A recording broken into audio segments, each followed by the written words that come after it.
Good morning. Nagluluto tayo ngayon ng kung sa Bisaya ay surahang isda. Parang karning baboy, no? Sariwa. Sariwang-sariwang sasabaw tayo. Ito sabaw at prito.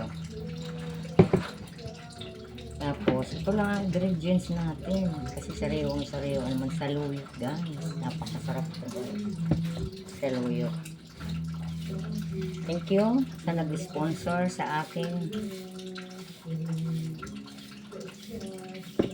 Pinajikas to. Wala akong kaalam-alam may dumating na isda, guys. Thank you, nak. Biglaan nagkaisda ko, ha. Pakulo na tayo ng tubig, guys. Ay, madali lang naman to, kasi sariwa pa.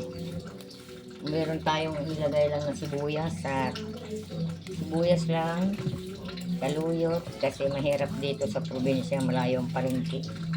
Kung ano lang ang nasa kapitbahay mo, yun na lang ang ikasalag. Lagay mo, kasi napakasarap nito. Kapipitas ko lang doon sa aking best friend, Mela. Sa isda, pwedeng kilawin, pwedeng kaso magsasabaw tayo kasi alam mo naman ang isda dito sa probinsya talagang sariwang-sariwa pa.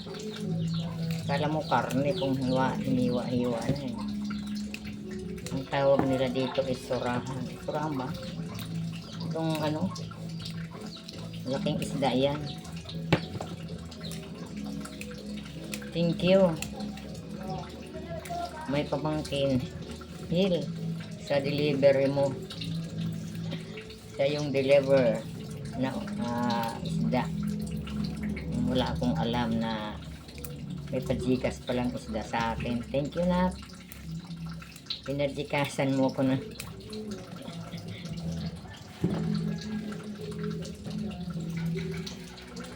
Yan ang sa mga anak ko.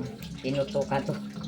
May nagpalitin sura, may nagpalitin oring, may nagpalitin sura, oring bugas, iba naman pag nakakatuwa lang pag yung mga anak mo, alam mo nang hindi mo na kaya maghanap buhay, sila naman nagbibigay. Natural lang yun di ba? Kahit maliit na bagay, napakasaya. Malaking bagay ito sa akin.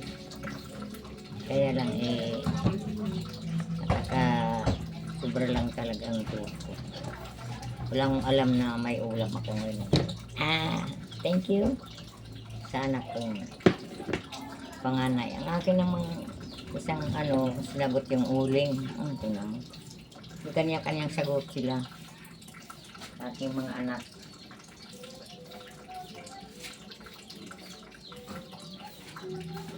Tingnan natin, meron na tayong pinakulo dito ng ay kumukulo na siya, guys. Yung kusina ko, lapang ayos yung aking lagay ng kalan. Ayan. Basta ayun lang, kumulo na siya.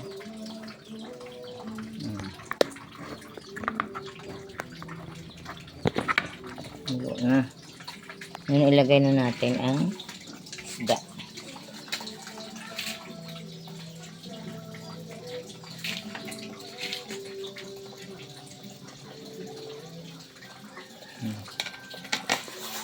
Wow. Ayan.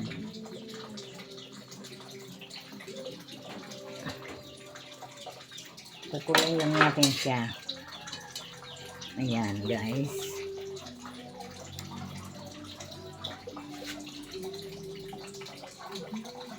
Kulang tayo ng sandok. Ito ang aking sandok.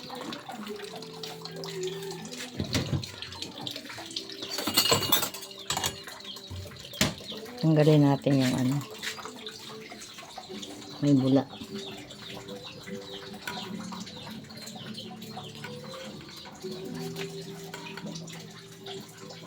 May bula-bula.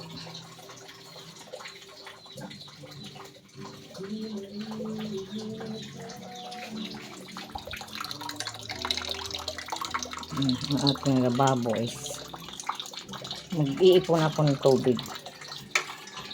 Ang nagluluto na. Pakipan naman natin.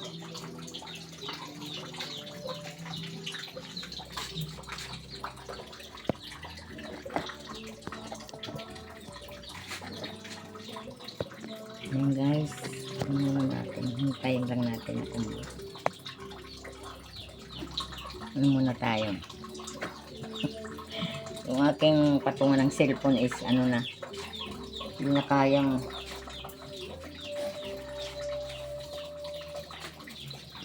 ay, tangina mo.